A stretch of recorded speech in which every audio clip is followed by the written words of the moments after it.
आज का मौजू है बंद दरवाजे। बंद दरवाजे क्या मतलब रखते हैं? जब सब कुछ आपकी आंखों के सामने टूटने लगे, आप जो चाहते हैं वह न मिले, तो ये क्यों होता है?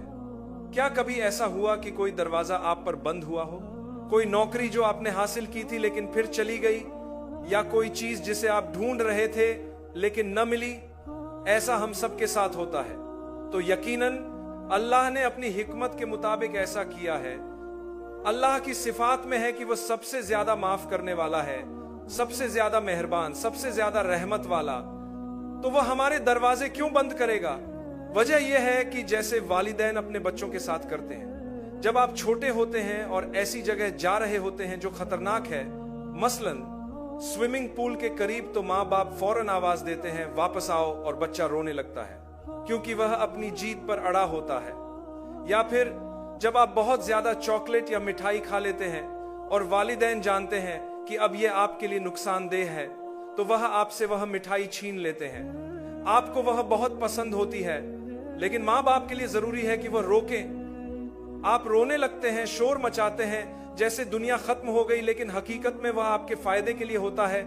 इसी तरह अगर कोई बच्चा छुरी से खेल रहा हो तो आप फौरन वो छुरी ले लेंगे और बच्चा रोने लगेगा कि आपने क्यों लिया, मैं तो मजे कर रहा था।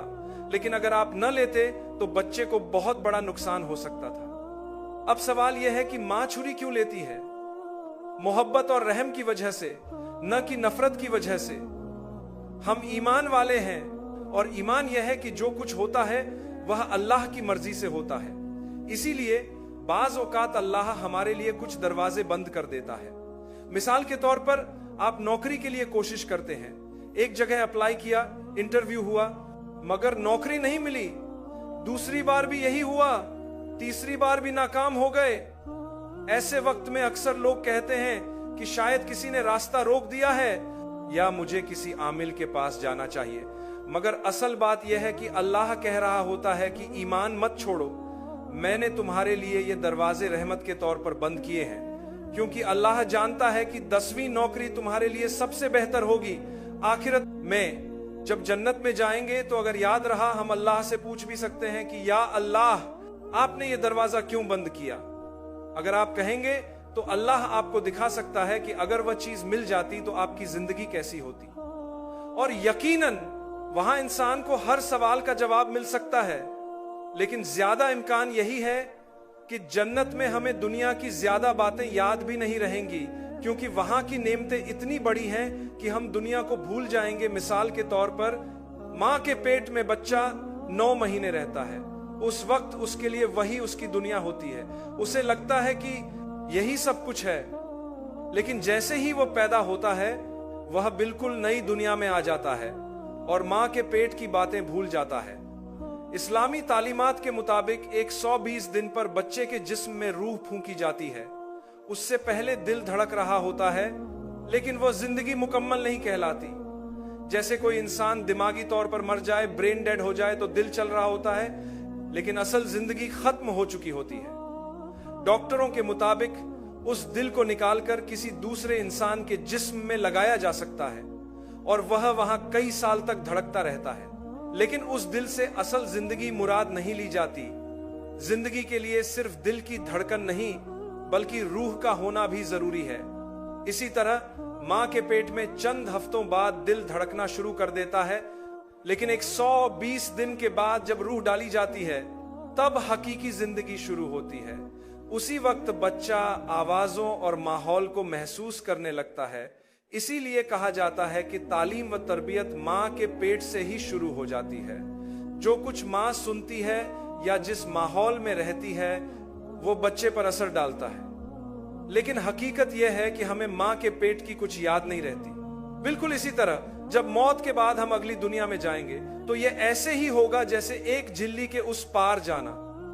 दुनिया से आखिरत का फासला वही है जैसे पेट से इस दुनिया का फासला था। पैदाइश के वक्त हर बच्चे की तकलीफ यानी लेबर मुख्तलिफ होती है।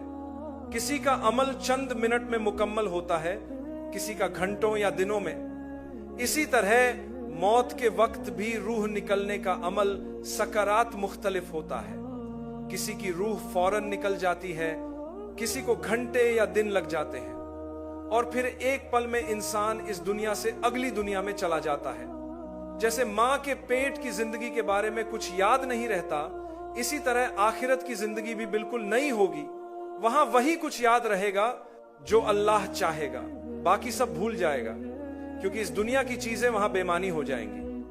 अल्लाह के नबी सल्लल्लाहु अलैहि वसल्लम ने फरमाया, जन्नत में वह चीजें होंगी जो न किसी आंख ने देखी, न किसी कान ने सुनी और न ही किसी दिल में कभी ख्याल आया। सोचकर भी इंसान वहां की नेमतों का अंदाजा नहीं लगा सकता। दुनिया में हमें लगता है कि सबसे बड़ा नुकसान मौत है।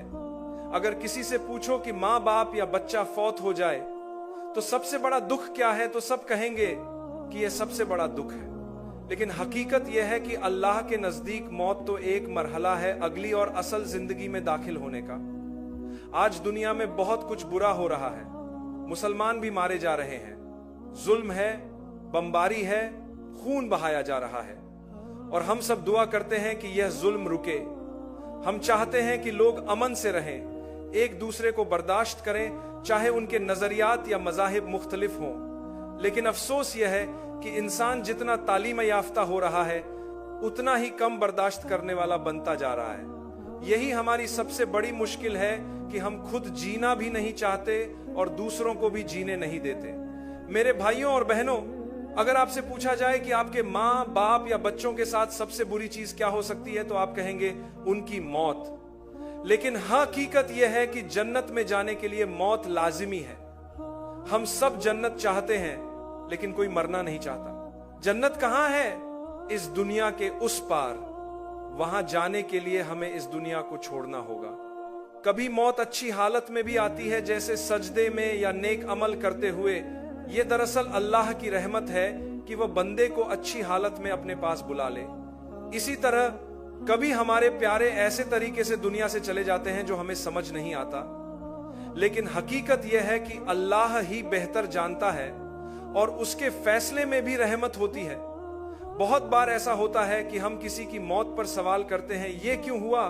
लेकिन हकीकत यह है कि अल्लाह उसको मजीद तकलीफ से बचाने के लिए अपने पास बुला लेता है।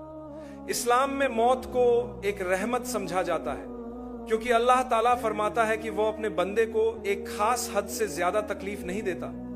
जब तकलीफ अपनी आखिरी हद को पहुंचती है तो अल्लाह अपने बंदे को दुनिया से उठा लेता है ताकि वह मजीद तकलीफ न सहे। यही अल्लाह की मोहब्बत और रहमत है।